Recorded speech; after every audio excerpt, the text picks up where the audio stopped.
Mga karos, good morning.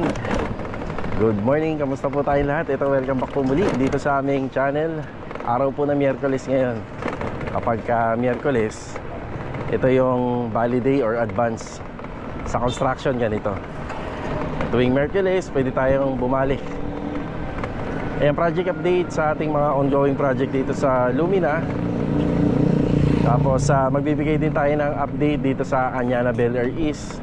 Kahapon may mga dumating na materials doon, roofing materials. Sa mga nakapanood po ng vlog namin kahapon, ayan, may roofing materials tayo, long span, gutter, at saka yung mga piston boards, at saka yung hardy sanepa. Ayan, mga dumating po siya kahapon. Ngayon ikakabit na po nila Master Jojo at saka nila Adonis. Tapos ang kasunod na po noon, ceiling framing, electrical, at malalagyan na po natin siya ng PVC ceiling panel. Mga karos, meron din tayong ilan sa mga pupuntahan dito sa project natin sa Lumina para mabigyan ng update. Kaya samahan niyo po muli kami ngayong araw na to. Enjoy watching po. Let's go. Tara. Punta lang ako rito sa hardware. Kaya meron lang tayong bibilin dito. Philip, good morning. Ayan na. Kahapon nga po pala bumili tayo ng patching compound at saka itong cap wheel. Kinuha na ni Kuya Philip dito. Ikaw nang bahala. Po. Yung kahapon hindi ko na po naihatid yan dahil alanganing oras na. Kinuha na lang ni Kuya Philip dito. Salamat Kuya. Sige, sige. Donis, good morning. Yan, bumili ako ng dalawang aqua glow seat sa Anyana. Ako na lang magdadala ng isa. Hindi na kaya ng compartment mo. Ayan. Yan, para meron lang materialis na kagad. Sila kasi yung mauuna eh. May roller pa, di ba? Bala lang mo, sir. Bala lang ang wala. Hindi, meron pa yata. Wala na ba doon? Nabala? Parang 4 yung binili ko noong una eh. 4 ba yun? Oo, meron pa yun doon. Wala nagagamit masin. Sige, sige. Punta ko doon mamaya ka. Dito na tayo sa phase 3. Tapos galing tayo ng hardware kanina. Bumili lang ako ng concrete nail para sa panse at pamorma. Tapos ito, bistay string. Yan, bistayan. Yeah. Rusty, good morning. Yan, ito yung concrete nail. Yan. Kuya Boy, good morning po, Kuya Boy. Morning. Tapos kay Kuya Doming, good morning po, Kuya Doming. Pag pasok pa lang, patubigan natin yung flooring. Tapos mamaya, bago umuwi, bisikan nyo uli ng tubig.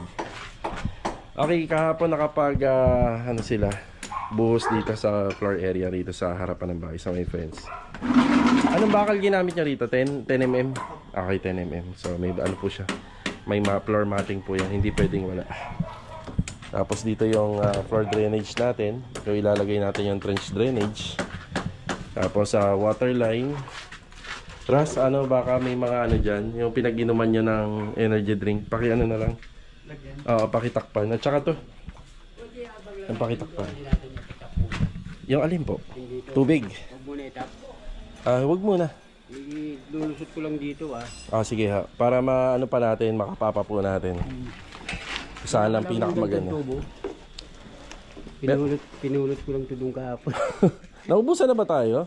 Ubot-but. Hanggang dito lang inabot Sige, susupply na lang ako rito. Igdadala ako. Sige. Bagay, pwede na to. Hanggang labas lang. Habang lang. Kung itatap mo kagad, ang supply niya nandun na sa loob. Mahirapan tayo lalo mag-ipon. Kaya muna? Abang lang po. Abang lang. Yan, tapos ano pa ba? Yung dito sa ito yung sa septic. So D4 po na tubo or PVC na orange ang inaabang namin dyan. Yung dito, tres ang nilalagay ko tres po. Apa. Tapos dito isa dos, PVC na dos. Kapag nandito yung automatic washing machine ni client, dyan niya isasalpak yung release ng tubig. Water line, tapos may service faucet iron. Tapos dito plain na ang klibe papunta rito. Guys, kwalahin mo kuya. Yan sir, nilalabasan walang problema. Basta iskwalahin niyo po. 37 9379. Yun Oo. ang eskwala ko nun. Dito ka kumuha, papunta rito. Sige, walang kasa. Minsan, dyan na. May reference ka na ito. Itong dalawang ano na to. Skwalado to. Dalawang hamba na yan. Ayan, tapos dumating kahapon yung mga tiles materials natin. Saktong-sakto, wala na yung hollow blocks dito. Yung mga nakikita nating CHB dito, gagamitin na lang po yan sa blocking nitong area na yan. Tapos yung sa lababo. Ayan. Wall plastering para gumanda kagad. Ganda kagad to. Yung harapan, plastering. Kaya mamaya paalala ko lang tubig, bibisikan. Yan na. Yung isang drum kinuha nila, ano? Opo. Sige ha. Okay. Mga karos, may music. Sa part na to, mag-ano na lang po tayo, mag-voice over na lang. Kuya Richard, good morning po Kuya Richard. Yan, kasama ni Kuya Richard si Kuya Sandy, may kinuha lang sa kabila. Okay, bali voice over tayo mga ka-row house. Ayan, nagpe-prepare sila Kuya Richard at saka si Kuya Sandy dito. So, magbubuhos kami ng puting. Good morning nga rin po pala kila client owner, kila Ma'am Myra. Nandito yung mga CHB natin, nandito sa gilid. Itong drum na to galing sa kabila, so iipunan na lang po natin ng tubig yan. Yan naman, may drum pa dyan, may mga laman naman po yan, pero pag naubos, magre-report din tayo kay client. Ito na yung ating poste, tie beam at parilya dito sa may back extension area. Yan, bali naka-setup na po siya. Tapos syempre naka-usli ng 30 cm yung mga poste natin. Kasi nga according dun sa plan. So may sinusunod tayong sukat ng bahay dito. Dati kasi yung mga poste na yan nasa bandang loob, pero ito nasa bandang labas. So, magbubuhos na po sila rito ng puting. Pag nabuhusan po nila yung puting natin. Yan, bali 30 cm po yung lalim ng buhos. Tapos mag-aasintada naman po kami para sa tie beam. Para yun naman yung mabuhusan. Okay, start na tayo rito. Yung kabilang bahay nga po pala na yan sa kapatid po ni client. Yan, syempre dapat may sulignum soil guard tayo bago magbuhos. Para sa ating termite resistant. Yan, voice over lang tayo kasi talagang malakas yung music ni kapitbahay dyan. Baka maano po tayo, pa-copyright. Ayun yung semento natin. Yung hollow blocks, yan nandyan. Diba? Pinaluwag po natin. Ayun si Kuya Sandy. Good morning kay Kuya Sandy. Yan, dalawang tao lang po muna yung magtatrabaho po dito.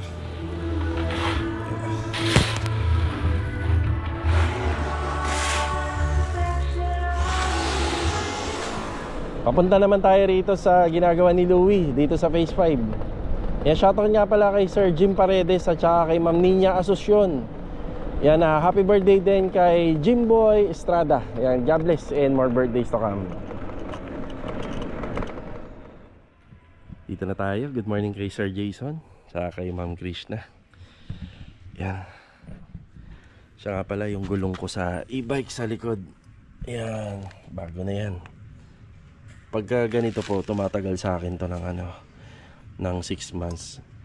Kung yung sa mga kagaya dun sa araw-araw na nagbablog tayo, ito gamit ko, 6 months tatagal siya. Pero kapag naman po, pagka ganito, bihira natin magamit tong si e-bike, pwede siya tumagal na 1 taon. Yan. Yan si Louie. Si Louie Walker. Ma'am, good morning. Yan na. Louie, good morning, Louie. Good morning. Ayan. Bali, ito na. Ito na yung ginagawa ni Louie rito. Bali, yung pinaka lababo, nilalagyan niya na po ng tiles. Kung ano yung ginamit namin dito, yan. Yun din yung ginamit namin dyan. Tsaka doon sa may bandang labas. Kahapon ito yung isa sa mga content natin. Pwede naman po yung ganito, pwedeng plastering. Pero kami, diniretso na po namin sa tiles. Para si client, punas-punas lang, di ba? Punas-punas lang. Tapos, dito, ito yung kanyang lababo. Ganda talaga gumawa niya, ni Louie. Ayan yung lababo. Dating lababo na ginawa naming counter. Yan, para si client, magagamit niya pa to. May patanungan siya rito. Kasi in case na maglaba siya, magluto. Magamit niya pa po yung area na yan. Tsaka pala may bubong tayo na ilalagay dyan. Yan. Ang hinihintay na lang ni Louie rito yung cooktop ni Sir. So bali itong part na to, hindi po namin malalagyan ng tiles po yan hanggat wala yung cooktop ni Sir. Yan na lang po yung mga trabaho ni Louie rito. Tapos yung sa hagdanan, mahuhuli na lang po yan. Mahuhuli na lang siya. Wala.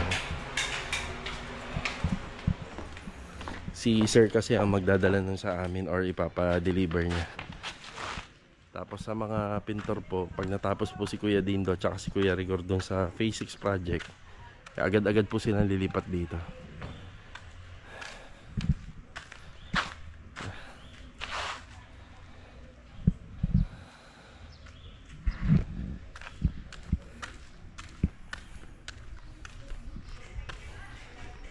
Yan, ito muna yung update dito sa project natin.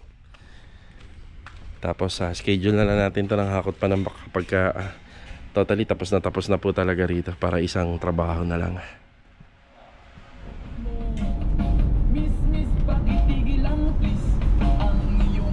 Nandito po tayo sa Paradahan. Ayun yung trade school. Noong namili kami ng tiles ni client, yung client natin sa Phase 3, ito yung huling pinuntahan namin. Kasi hindi namin nabili yung para sa pamoste. Ito yung nakita niya. Dati na rin po namin ginamit to sa project namin sa Phase 2. Ito. Ang kailangan ko po dito is 26 pieces na ganito kasi 15 by 60 lang to. Bali 15 by 60 lang po ito. Kaya kailangan natin ng mas marami. Noong nakaraan kaya medyo madami yung tile center na pinuntahan namin ni client. Gawa ng yung tiles. Hindi siya makapag-decide para sa poste pero nung nakita niya to, yan okay na. Dito sa tile center medyo nagtagal lang tayo ng konti. Okay, pare. Pre, salamat ha. Thank you.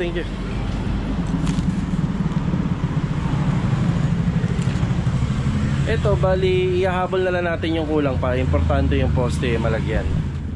Medyo pricey ito yung napili ni Sir pero pasok naman sa kontrata namin. Nasa 140 ang isa. Tapos 15 by 60 lang ang sukat niya. So bali, salamat. Sa 4 na piraso, pumapatak nasa 500 mahigit or 600 pesos kung bubuuin natin siya na 60 by 60. Tapos itong tiles na to, yan medyo pricey din pero sulit naman pag natapos. Tara. Nandito na tayo sa Phase 6. Kuya Rigor, good morning. Morning, boss. Morning. Bababayan? Yun lang po, yung 30 by 60 na tiles. Ayun, inipinturahan na to. Uy, malinis-linis na. Kuya Dindo, good morning po kay Master Dindo. Yan dito. Yung tiles na to, ang paglalagay niya dito. Ano nilagay ito? Yan, mamaya si Louie pwede na ho rito. Ba't dito sa banyo na lang? Yan. Malinis na. Yan, PVC ceiling panel natin. Linis na. Tinatrabaho na nila itong labas. Yan. No, kaya. Bigat. Basag eh. May mga basag? Ayun o. Nampating, basag agad. Sige. Yung pinipinturahan na rin yan para magmukha na siyang bago.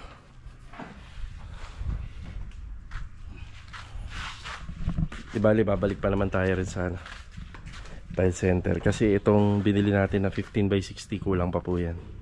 Pagbalik saka na po natin i-exchange. Yan ang update dito. Ang ginamit po namin dito, ano na po siya, wall putty na may patching compound. Yan para pag nabasa, hindi po basta-basta matutuklap.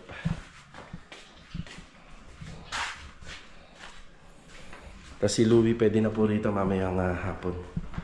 Pwede siyang magtrabaho rito. Lagi tayo may relo. So ang napili po ni client is gray na rin dahil para kasing kulay na rin po ng mga pinintura rito. Napakalabas na. Closet. Wala na siyang closet. Dito. Dito. Water closet. Water closet. Ito naman ay bibili natin sa ano, sa tansa. Ituin natin yan. Water closet at saka yung basin. Yan. Pwede na siya rito, ano kuya? Pwede na siya rito. Ako na bahala dyan, kuya.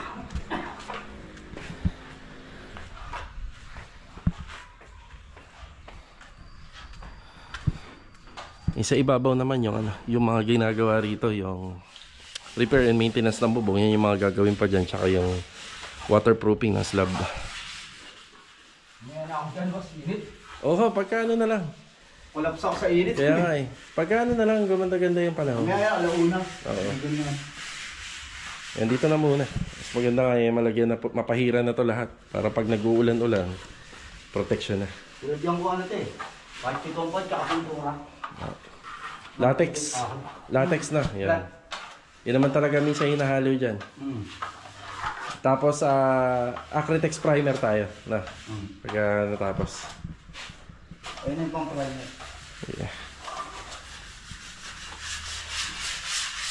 Okay, acrylic sealant meron pa.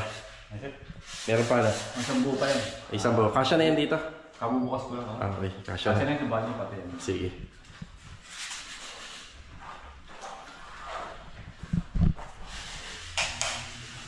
Yan, dito pa.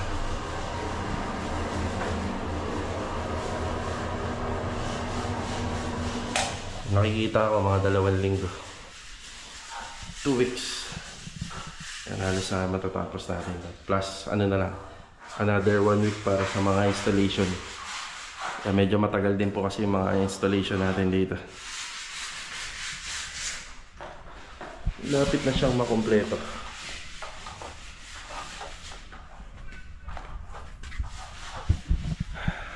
Okay, ito muna yung update. Sana hindi umulan. Kasi yung pupuntahan natin sa Anyana Bel Air Central, mag-update tayo sa bubong. Nakakaba naman tong ganitong weather. Pero feeling ko mukhang uulan eh. Kasi tuwing gabi umuulan na. Mukhang babalik na naman yata yung bagyo. Yung hangin niya malamig. Tapos may konting kidlat-kidlat kanina.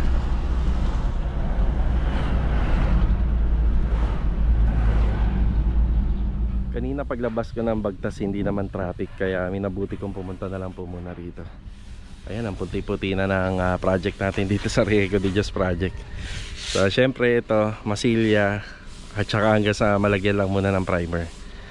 Yung masilya na yan hindi po siya skim coat, bali wall putty and patchy compound na meron pong latex paint.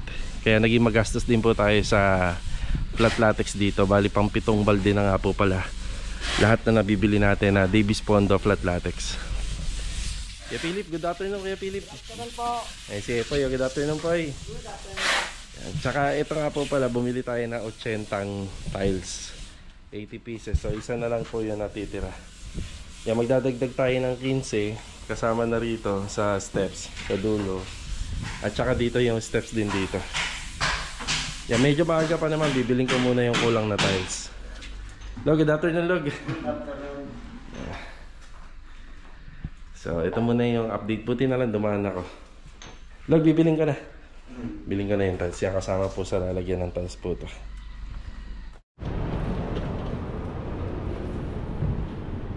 Pumili na nga rin pala tayo nito. Pag mga bandang alas 3, hindi pa masyadong traffic dito. Pero mga 3:30, alas 4, traffic na kasi labasan na ng mga estudyante yan. Yan, sakto lang yung punta natin dito. Babalik ulit tayo sa Riego de Dios para kahit pa paano magamit na ni Bilog itong mga tiles. Thank you.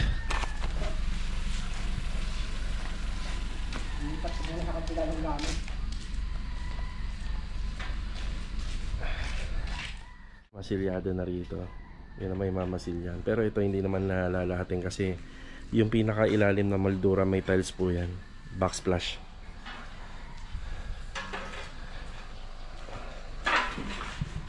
Ilalim na ng lababo. Yun na yung tina-tiles.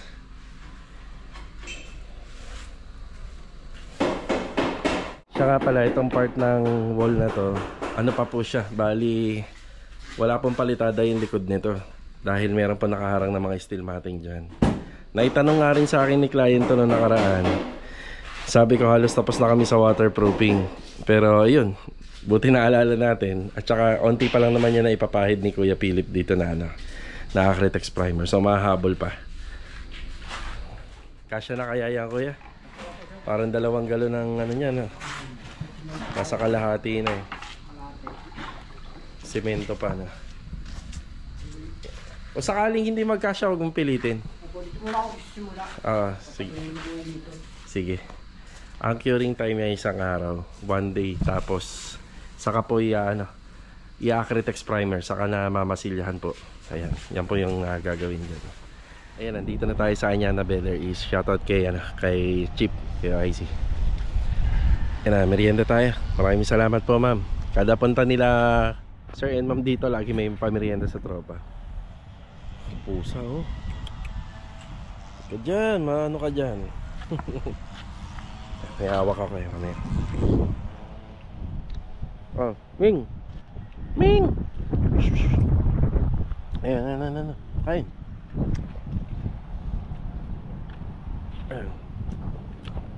Ito yung update dito. Ayan, good afternoon kay Adonis, Marvin, tsaka kay Master Jaja. Okay, ang mga pinadeliver po natin dito, Shera board na 1/4 at saka 9mm na Shera board. So yung Shera board na yan yung nagsilbing hardy sa NEPA.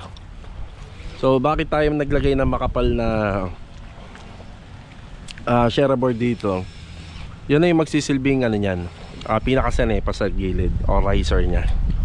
So taklob yan kasi para hindi na po makita yung mga wiring dyan, yung metal paring dyan yan, para hindi na siya makita. Tagon-tago na po siya. Tsaka malinis siya tingnan. Ayan po yan. Yan yung kapal nya, 9mm. Tapos dito sa harapan, nakatago na po yung gutter natin. Inside gutter siya. Tapos yung gutter na ginamit natin is stainless. Tapos ito yung roofing trusses natin. Tapos yung 1/4 na Shera board, yan, nandyan na po yan. Bali tapos 1/4 na Shera board naman bago po yung roofing or yung bubong, yung long span. So nagpa-deliver tayo rito ng 8 na 1/4 na Shera board. Tapos nagpa-deliver din tayo rito ng 30 feet na 2 long span at saka isang 8 feet na long span para dito sa gilid. O, diba? Yan po yung mga inasikaso nila ngayong araw. Kain tayo habang nagbablog.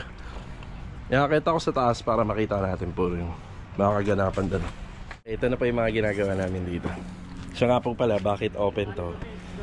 Sa restriction ng ating house rules ng renovation dito sa Anyana Bel Air East, may setback to na 2 meters. Yan, 2 meter setback. Napanood nyo ba yung vlog namin nung nakaraan? Yan, yung nakaraan sa installation ng bubong. Bali, yan, ito po ay kung paano namin to kinabit. So binutas muna to ng drill bit, tapos pagkabutas sinalpak yung tech screw, tapos nilagyan ng elastosilsilat, tapos ibinaon. Ayan, ang sarap umapak dito, tigas. Ayan. Tapos itong part na to, inuna na namin to na mailagay. Tapos itong part ng slab po na yan, madudugtungan yan hanggang dito. Yan, madudugtungan siya. Tapos yung railing, yan, matatanggal yan. Tapos ma-adjust po siya dito. Inside gutter. Nagkulang po ng materyales yung black screw para po sa installation dito. Yan, mapapansin nyo lang, bubong pa lang to, wala pang flashing. Wala pa tayong mga flashing dito. Sabay-sabay na po yung flashing nito pagka binili po namin yung para rito. So sa ngayon, sisilyaduhin po muna namin ng silicone sealant yan. Hindi naman magastos sa silicone sealant eh. Tsaka dito. Yan, sisilyaduhin lang muna namin para kahit pa paano pag mag-uulan-ulan, hindi na po papasok yung tubig. Yan, mabablock niya. Ang ginamit na bubong is 0.6. Yan, 0.6. Kahit ilang beses pa magpa-maintenance taon-taon sa aircon, sa bubong, maganda po siyang apakan. San yan dyan? Dito? Ah, dito. Yan, dito tinuro ni client yung location ng isang outdoor unit. Yan, dalawang long span. Tapos ang dugtungan niya, nasaan ang dugtungan nito? Hindi ko makapa. Ito ang dugtungan. Ito no? Ito. Yan o, hindi mo halata na may dugtong. So ito yung nasa ibabaw, tama ito.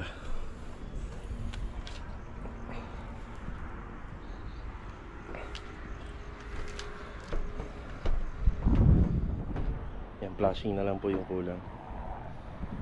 Tsaka dito sa gilid. Nakaisang galon ka na, Bin? May ano pa naman tayo dyan, reserva. Kalahati pa na. Ah, isa't kalahati. Ay, tatlo. Ay, Malapit-lapit na po natin ma-extend to, itong mga pader dito. At may tayo yung mga poste. Pumayag naman na po yung sa admin na pwede na tayo mag-CHB. Ang ano lang po natin dito, unahin lang namin yung kontrata na matapos yung first contract. Tapos ito, tapos na yung curing time. Pwede na po itong i-waterproof. Sa ano nga po pala, nag-comment tungkol dito, bakit daw nakapakain yung plastering. Manipis na plastering lang naman po yan. Hindi naman po makapal. Yan. Mas maganda nakalock din po siya kahit papano, kasi yung gutter nakadikit na siya sa pader eh. Para pag may pag-uga, matibay pa rin. At saka hindi na po siya babaklasin kasi stainless po yan. Yun. Kapag ordinaryong gutter lang ginamit nyo, wag nyo talaga ipapakain sa palitada. Kasi pagka kinalawang na yun, yan, malamang babaklasin. So hindi po talaga siya totally nakaipit ng husto. Sakto lang, yung saktong matibay lang po siya. Tapos may flashing pa po yan. Hindi pa po yan nagtatapos sa ganyan. Akala siguro na nag-comment, ano po, yan na po yun, ita-turn over natin ng ganyan. So ano pa po yan, may flashing or capping pa po yan. Dito nga po pala, ang sabi namin kay client, palitan na po yung bubong. Kasi baka pag turn over natin to, puro may tulo to. Tsaka yung flashing niya po kasi, mga flashing niya, yan, medyo ano po, medyo hindi masyadong intact dun sa firewall. Dito sa gilid. Kasi pag in-extend po natin to, yung flashing po, panibago po sana yung ilalagay namin. Sana nakadamay na rin yung banda rito. Yan, nakabalik na si Adonis. Kinulang.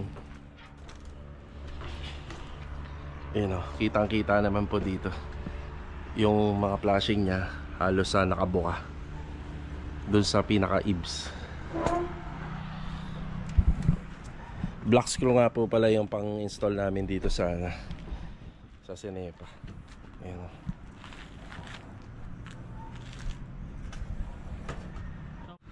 Yan, may cover din yan dito syempre.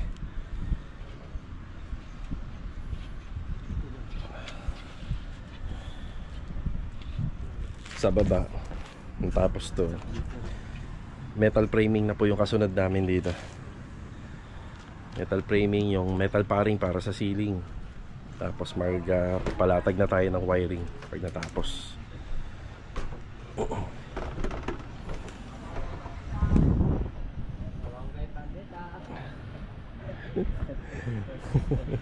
Apo na, pagdiral pa rin na.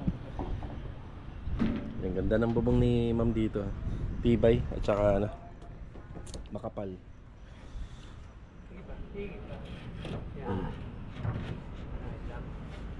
Dito rin siya. Ayun pusa. Construction worker yata yan, pusa na yan eh. Tita mo, yun, oh. Ming! Nandito yung pusa. Gusto yata tumulong ni Ming Ming, ah. Sobra. Mga karos, may i-content nga pala ako rito kung bakit hindi pa pala natin to malalagyan ng mga flashing sa mga susunod na ano na lang po araw. Bali ito, matitenga talaga tong bubong natin na to at saka dito sa extension part na wala talaga siyang flashing. Ang gagawin na lang po natin, walang iba kundi isi-silicone sealant na lang po muna natin. Pero itong dito banda sa dulo, pansamantala laging may cover po yan. Tapos ito isi-silicone sealant na natin. So may paliwanag po tayo dyan kung bakit. Yan na. Wala na.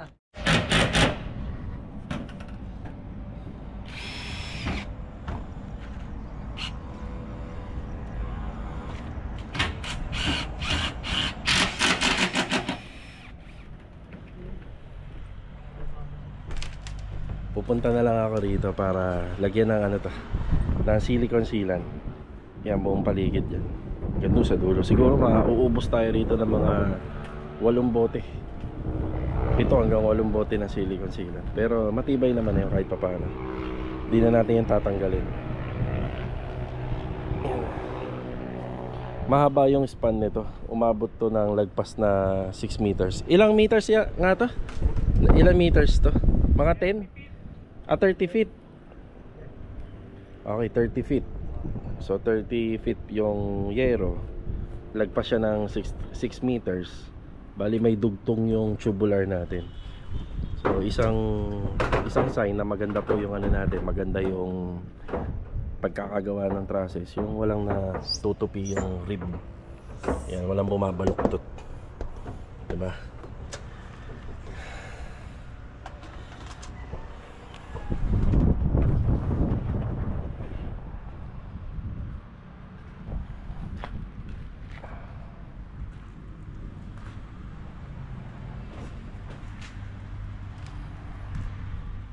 Okay na po tayo rito sa Anyana Bel Air East project. So yan lang po muna yung mga naganap ngayong araw po ng Miyerkules. Tapos merong mga na-purchase sila Adonis dito.